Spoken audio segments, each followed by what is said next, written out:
Is it really possible for a camera to make you a better street photographer? You could argue that using a dedicated camera with manual controls will help you hone your skills better and faster than using a smartphone or a compact camera. But does using a manual control camera help you to actually spot interesting images?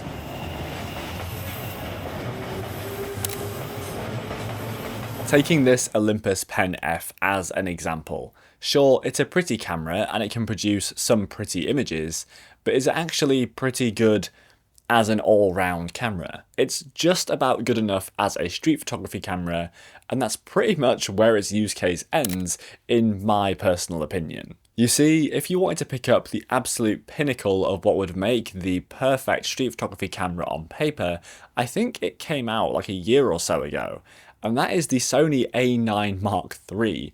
This camera costs a pretty penny and a half, but it has some features which on paper make it technically perfect for street photography. It has the ability to shoot with a silent global shutter, meaning you can fire away with no shutter sound whatsoever on the street without disturbing anyone. It can also shoot, I think, 120 FPS raw images, so you are never going to miss a moment. But I know that we both agree that the A9 III would be a horrible street photography camera. Much in the same way that a lot of people don't like shooting on Sonys for street photography, I'm very split on them. I use them, I don't love them, but we all know that going with a camera like that is going to remove so much of kind of the romantic nature of photography in the first place. There's a reason that street photographers don't want to spend a few grand on an A9 III and instead want to spend a few grand more on something from Leica, with none of this global shutter burst mode with silent shooting and none of this AI autofocus. We actually want to spend more to have technically less on paper, but something that just suits the genre much more. Leica and my various knockoff cameras that I've shot with over the years all have one thing in common, and that is that they strip back the photography experience. You don't have as many tools within the camera to help you make up for your own mistakes. Instead, you just have the bare bones basic camera to be able to use actually your skills, your reaction, and your observation to make the images. And of course, you can do this with any camera, but it starts to feel a little bit redundant to carry around a camera that has 8K video, super high burst modes, just to be taking, little street shots that you could shoot with a 35mm film rangefinder. And that's why I think we aspire to have a camera that is as close to the 35mm film shooting experience as possible when we're shooting street photography. Now, does the Olympus Pen F actually strip back the photography experience enough to kind of emulate the Leica shooting experience? Well, I think in many cases it doesn't.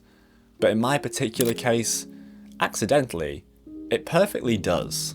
Before moving on, I want to take a moment to thank the sponsor of today's video, Squarespace. If you don't have a website for your photography, you are missing out.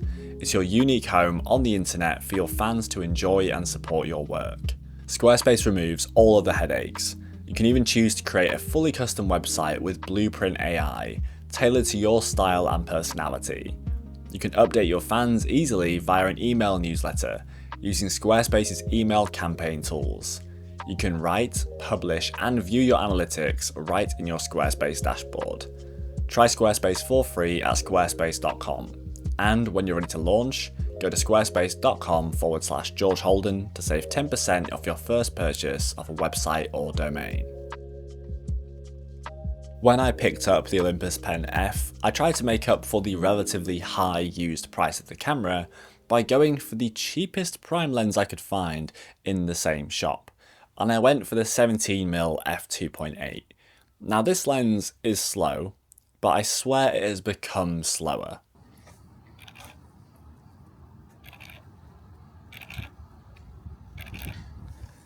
It sounds terrible. Now, as much as I could just complain that this lens is broken, it's ruining my shots and the autofocus doesn't work, instead I'm just using my manual focus workaround to treat this a little bit more like I'm shooting on a Leica, with zone focusing, with an old broken plastic lens. And you know what? It's like at least 40% of the Leica experience. If you're new to the channel and you don't know what I'm talking about right now, please remember first to hit the subscribe button down below, and I'll fill you in on what I'm trying to allude to here. Whenever I've shot with kind of older cameras like this, with older lenses, not great autofocus systems like the Sony RX1 for example, what I like to do is actually set up my own zone focusing system inside the camera.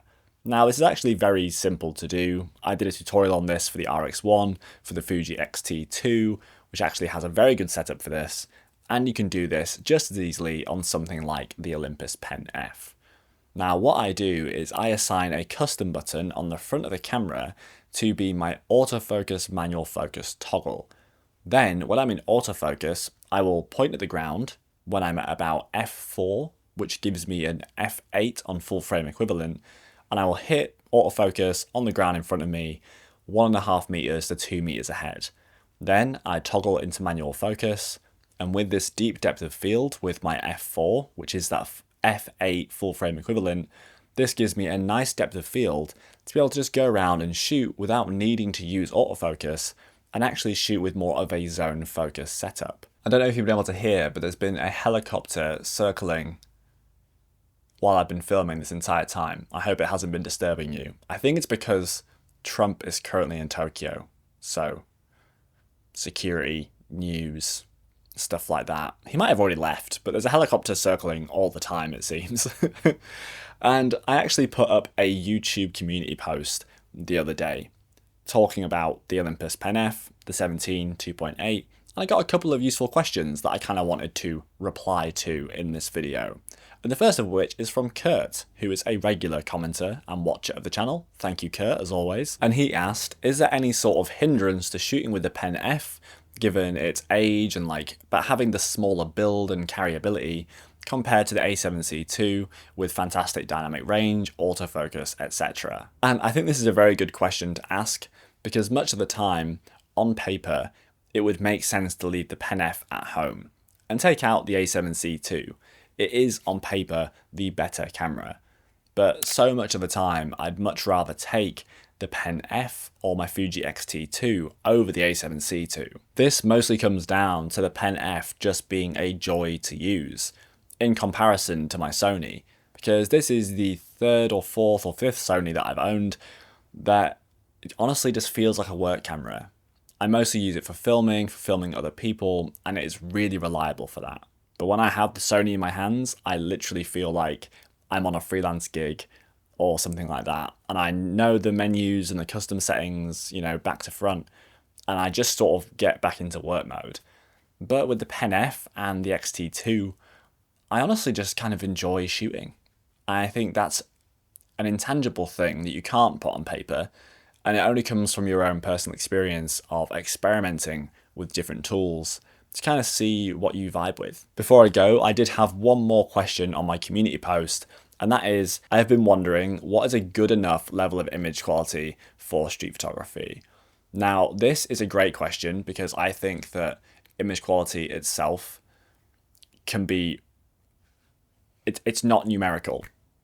People try and measure the image quality of something versus another. The image quality doesn't just come from the megapixel count, because if I gave you super old CCD DSLR with 10 megapixels, and I put you in London with an abundance of light, like I shot with the D200 last year, exactly this scenario, and an abundance of light, you're going to come away with a few images that you're happy with, that you enjoy shooting, that look good.